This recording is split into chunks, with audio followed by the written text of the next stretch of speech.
আসসালামু আলাইকুম ওয়া রাহমাতুল্লাহ। ভূসন্দেদ এবং সমস্ত দেশবাসীকে আমার সাংবাদিক বন্ধুদের মাধ্যমে ঈদের শুভেচ্ছা আরেকবার। আশা করি আপনারা যে যেখানে আছেন আল্লাহ তাআলা সবাইকে ভালো রেখেছেন। আমরা দোয়া করি আল্লাহ তাআলা সবাইকে ভালো রাখুন। একজন সাংবাদিক বন্ধু প্রশ্ন করেছেন, প্রথমবারের মতো বিরোধী দলীয় নেতা হিসাবে সরকারি বাসভবনে আজকে বিদেশি কূটনীতিবৃন্দ, বিদেশি বন্ধুগণ সকালের দিকে এবং এখন বাংলাদেশের বিভিন্ন শ্রেণী পেশার মানুষের সাথে ঈদের শুভেচ্ছা বিনিময় হচ্ছে। আমার অনুভূতিটা কেমন? একজন মুসলমান হিসাবে 30 দিন রোজা রাখার পরে আল্লাহ তাআলা মুমিনের মনে যে আনন্দ, যে সুখ দিয়ে থাকেন, আমার অনুভূতিটা ওই রকম।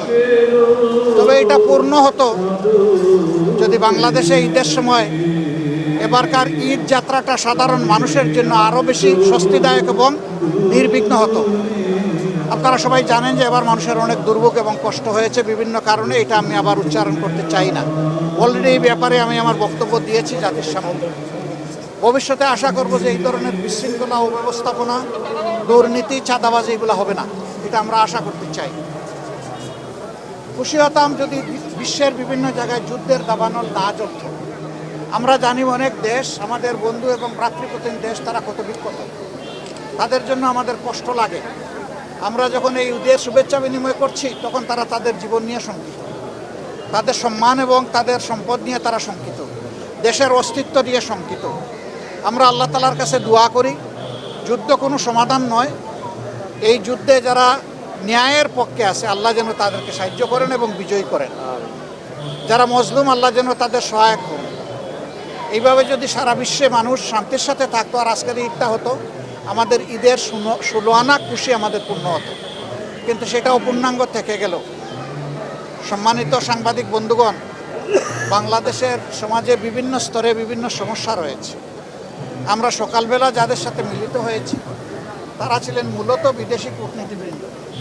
আমরা তাদের মাধ্যমে বিশ্বে একটা বার্তা দিতে চেয়েছি যে আমরা একটা সৌহার্দ্যের, একটা ভ্রাতৃত্বের, একটা বন্ধুত্বপূর্ণ বিশ্ব চাই, যেই বিশ্বে হিংসা হানাহানি থাকবে না, যুদ্ধ বিগ্রহ হয়ে আর মানুষের জীবন নিয়ে কেউ খেলায় মেতে উঠবে না, আগুনের গোলা আর উড়বে না।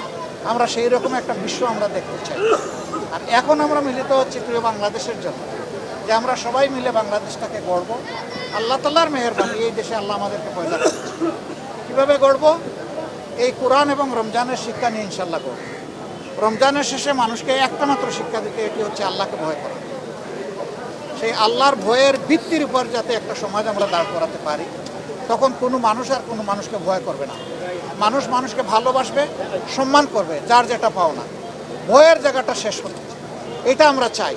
ভয়ের সংস্কৃতি বাংলাদেশে আবার ফিরে আসবো, এটা কেউ চায় না, আমরা চাই না।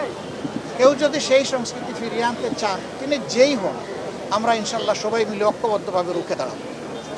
আমরা এই বইয়ের সংস্কৃতি আর বাংলাদেশে আনতে দিব। আল্লাহ তাআলা এইরকমই একটা সৌহার্দ্যের, বৈষম্যমুক্ত, মানবিক, ইনসাফ ভিত্তিক বাংলাদেশ গড়ার জন্য আরেকবার আজকের এই মহান দিনে আমাদেরকে অঙ্গীকারবদ্ধ হওয়ার তৌফিক দান করুন। সবাইকে ধন্যবাদ। দেশবাসী যে যেখানে আছেন আল্লাহ তাআলা আপনাদের সবাইকে ভালো রাখুন, সুস্থ রাখুন এবং সম্মানের সাথে রাখুন। আসসালামু আলাইকুম ওয়া রাহমাতুল্লাহ।